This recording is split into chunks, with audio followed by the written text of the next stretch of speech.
ছোট বন্ধুরা যারা আমার চ্যানেলকে সাবস্ক্রাইব করেছো তাদের অসংখ্য ধন্যবাদ। আর যারা এখনও আমার চ্যানেলে সাবস্ক্রাইব করোনি তারা অবশ্যই আমার চ্যানেলকে লাইক ও সাবস্ক্রাইব করে আমার পাশে থেকো, ঠিক আছে?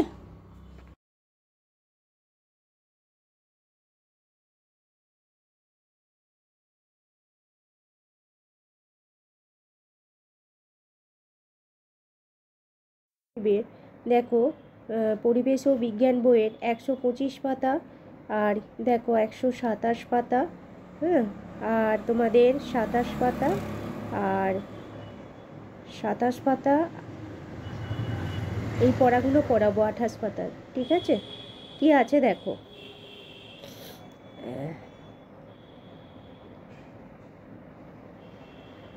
নিজের দেখা ভুলখণ্ড।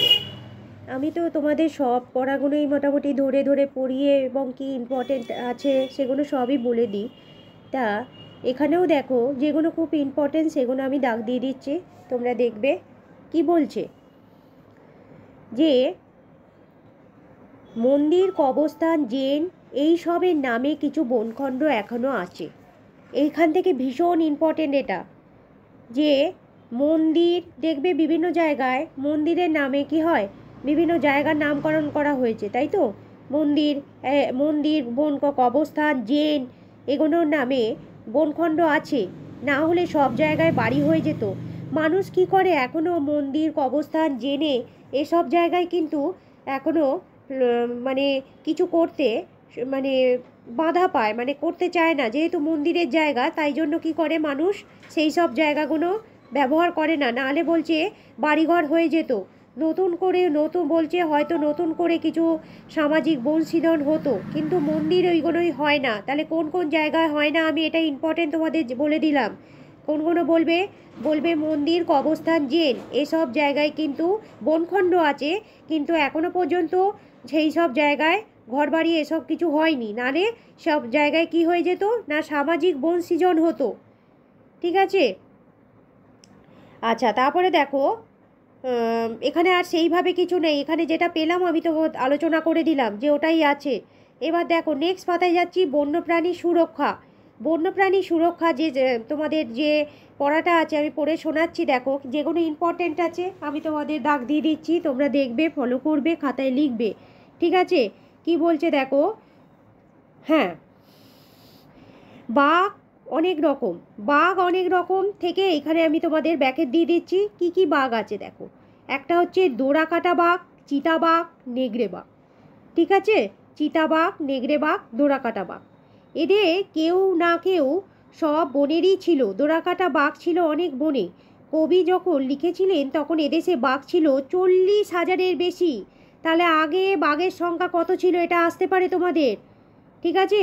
এটা কিন্তু তোমাদের আসতে পারে, আমি আন্ডারলাইন করে দিলাম, করে আমি তোমাদের ইম্পর্টেন্ট বলে দিলাম যে আগে বাঘের সংখ্যা কত ছিল, বলবে 40,000-এর বেশি। এখন সেখানে 2,000-এর কম হয়ে গেছে বাঘের সংখ্যা, মানে কমতে কমতে কোথায় চলে এসছে দেখো, বোঝা গেল? তাহলে এই পয়েন্টটা আমরা পেলাম যে 40,000-এর বেশি আর আগে ছিল, আর এখন হয়ে গেছে 2,000-এর কম।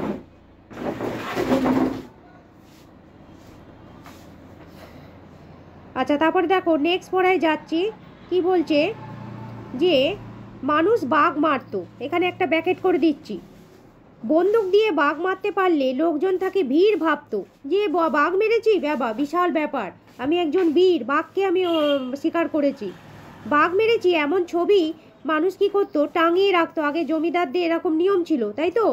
জমিদারদের নিয়ম ছিল শিকার করতে যাওয়া, এবং বাঘ মারতে পারলে এবং সেই বাঘকে মারার যে ছবি দেয়ালে টাঙিয়ে রাখা মানে বিশাল একটা ব্যাপার।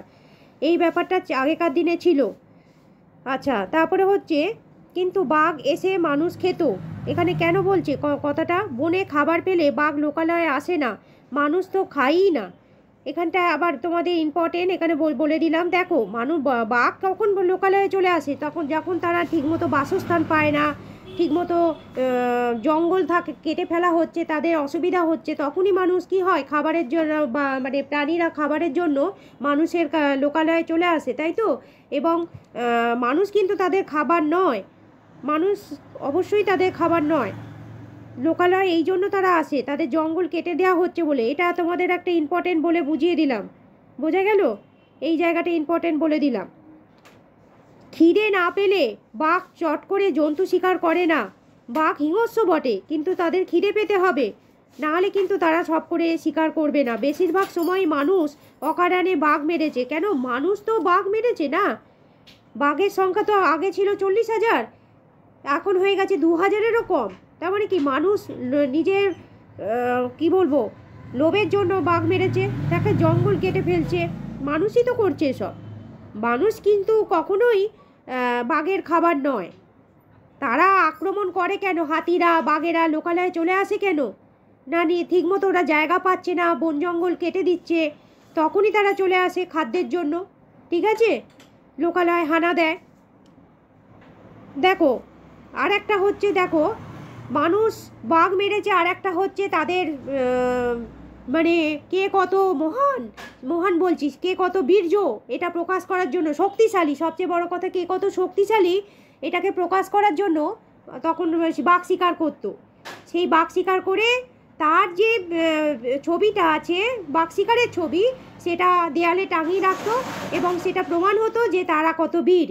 এই জন্য মেরেছে মানুষ। তারপরে বাঘের চামড়া, বাঘের বিভিন্ন রকম এগুলো তো মানে বিক্রি করতো মানুষ, তাই তো? আচ্ছা, সেই জন্য বাঘ এত কমে গেছে। বাঘ কেন কমে গেছে কিন্তু আমি আন্ডারলাইন করে তোমাদের ভালো করে নিশ্চয়ই বোঝাতে পেরেছি। এই যে এই জায়গা থেকে বলবে, বুঝেছো? নিজে বাঘ মেরেছে, তার ছবি টাঙিয়ে রাখতো, লোকালয়ে আসতো না, তাদের জঙ্গল কেটে দেওয়ার জন্য লোকালয়ে এসছে। মানুষ কখনোই বাঘের খাবার নয়, ঠিক আছে? তারা চপ করে শিকার করে না, খিদে না পেলে কিন্তু তারা শিকার করে না। এই জায়গাগুলো ভীষণ ইম্পর্টেন্ট। বেশিরভাগ সময় মানুষ অকারণে বাঘ মেরেছে, সেই জন্য বাঘের সংখ্যা কমে গেছে, এগুলো বলবে। তবু যে কটা বাঘ এখনও আছে তাদেরই জন্যই সুন্দরবনটাও আছে। সুন্দরবনের বাঘ বিখ্যাত, তোমরা নিশ্চয়ই জানো, তাই তো? যে কটা বাঘ আছে তার জন্য সুন্দরবনটা এখনও টিকে আছে। না হলে বলছে মানুষ সব গাছ কেটে ফেলতো, বাঘেরই জন্য লোকে গাছ কাটতে ভয় পায়, বোঝা গেছে? একটা বাঘ থাকার জন্য কিন্তু একটা সুবিধা হয়েছে যে মানুষ সেই জঙ্গলে যেতে ভয় পায়, যে না বাঘ আছে, বাঘ শিকার করবে, মেরে ফেলবে।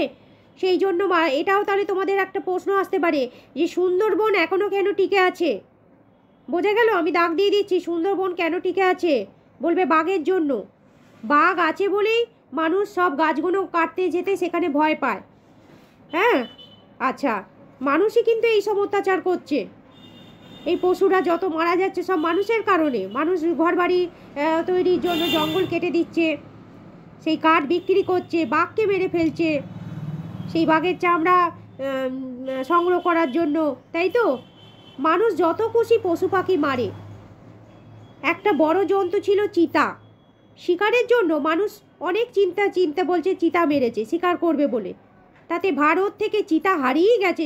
চিতা কেন হারিয়ে গেছে, এটা একটা প্রশ্ন আসতে পারে তোমাদের। বলবে কি না, শিকারের জন্য মানুষ চিতাকে মেরেছে, তাই চিতা আস্তে আস্তে হারিয়ে গেছে। আর কি কি হারিয়ে গেছে দেখো, এই চ্যাপ্টারটা কিন্তু ভীষণ ইম্পর্টেন্ট। তোমাদের আমি কি কি আসতে পারে না পারে ব্যাকেট দিয়ে দিয়ে সব বুঝিয়ে দিলাম, বুঝতে পেরেছো? বলবে হুইয়া পাখির পালক ছিল সুন্দর। কোন পাখি? হুইয়া পাখি, এর পালক ছিল সুন্দর। সেই পালক ঘরে রাখবে বলে মানুষ তাদের মেরে ধ্বংস করে দিয়েছে। ভীষণ ইম্পর্টেন্ট এই জায়গাটা, আমি ইম্পর্টেন্ট বলে দিলাম।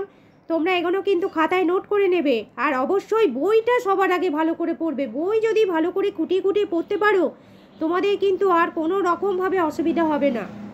আর আমি তোমাদের ইম্পর্টেন্ট কী আছে না আছে দেখো, আমি তোমাদের সব বুঝিয়ে দিচ্ছি, বুঝতে পেরেছো? তা সেগুলো নিশ্চয়ই তোমরা ফলো করে খাতায় লিখবে, তাহলে উপকার নিশ্চয়ই পাচ্ছ, তোমরা আরও পাবে ভবিষ্যতে। তাহলে কোন পাখির পালক? বলবে হুইয়া পাখির পালক। এটা হয়তো তোমাদের শূন্যস্থানে আসবে যে ড্যাশ পাখির পালক ছিল খুব সুন্দর, সেই পালক ঘরে রাখবে বলে। এরমভাবেও প্রশ্ন আসতে পারে যে হুইয়া পাখিকে কেন মারা হচ্ছে, বলবে তার পালক খুব সুন্দর, ঘরে সাজিয়ে রাখবে বলে মানুষ তাদের মেরে ধ্বংস করে দিচ্ছে। বুঝতে পেরেছো? এটা হয়ে গেল তোমাদের। তাহলে এখান থেকে প্রচুর প্রশ্ন আসে, কি কি আসে না আছে আমি সব আলোচনা করে দিলাম। বাকিটা আবার এই পাতায় আছে, দেখো কি বলেছে। চিড়িয়াখানা একটা দুটো আছে, হ্যাঁ, তাহলে তো ওরা একেবারেই নেই। নানা জায়গা আরও অনেক পশু পাখি আজ লুপ্ত, কিন্তু মানুষ গন্ডার মারে তার খড়গের জন্য, হাতি মারে তার লম্বা দুটো দাঁতের জন্য। দেখো মানুষই তো সব করছে না, মানুষ নিজের লোভের, নিজের টাকার জন্য, নিজের বীরের জন্য মানুষই তো করছে। দেখো এখানেও বলে দিয়েছে যে অনেক পশু পাখি আজকে কি হয়ে গেছে, হারিয়ে গেছে। কোনগুলো? যেমন গন্ডার মারছে কিসের জন্য? খড়গের জন্য, তাদের যে দুটো খড়গ তার জন্য। হাতি মারে কিসের জন্য? দুটো লম্বা দাঁতের জন্য, তাই তো? এগুলোর জন্য মানুষ কি করে? হাতি মারে। বোঝা গেল? তাহলে আমি নিশ্চয়ই তোমাদের বোঝাতে পেরেছি যে কি কি করলে মানুষের মানে মানুষ পশু পাখির সংখ্যা কমে যাচ্ছে, মানুষের কারণে মেন কমছে। তাহলে আমি অনেক এইখান থেকে কি কি পয়েন্ট তোমাদের আজকে আলোচনা করে দিলাম। আলোচনা কি করলাম আমি? তাহলে এই পাতায় পড়াটা তোমাদের পরিবেশ আর বনভূমি হয়ে গেল। এবার নেক্সট দিন আমি তোমাদের এই পরিবেশ ও খনিজ ও শক্তি সম্পদ নিয়ে আলোচনা করব। ইম্পর্টেন্ট যা আছে তোমাদের বলে দেবো, ঠিক আছে? আজকে যেগুলো পড়লাম তাহলে তোমরা নিশ্চয়ই বুঝেছো। তোমরা খাতায় এগুলো অবশ্যই নোট করবে, ঠিক আছে? তোমরা সবাই ভালো থেকো। আর আমার চ্যানেলে যারা নতুন আসছো, পড়া যদি তোমাদের ভালো লাগে তাহলে অবশ্যই সাবস্ক্রাইব করে দিও, লাইক করো, ঠিক আছে? ঠিক আছে।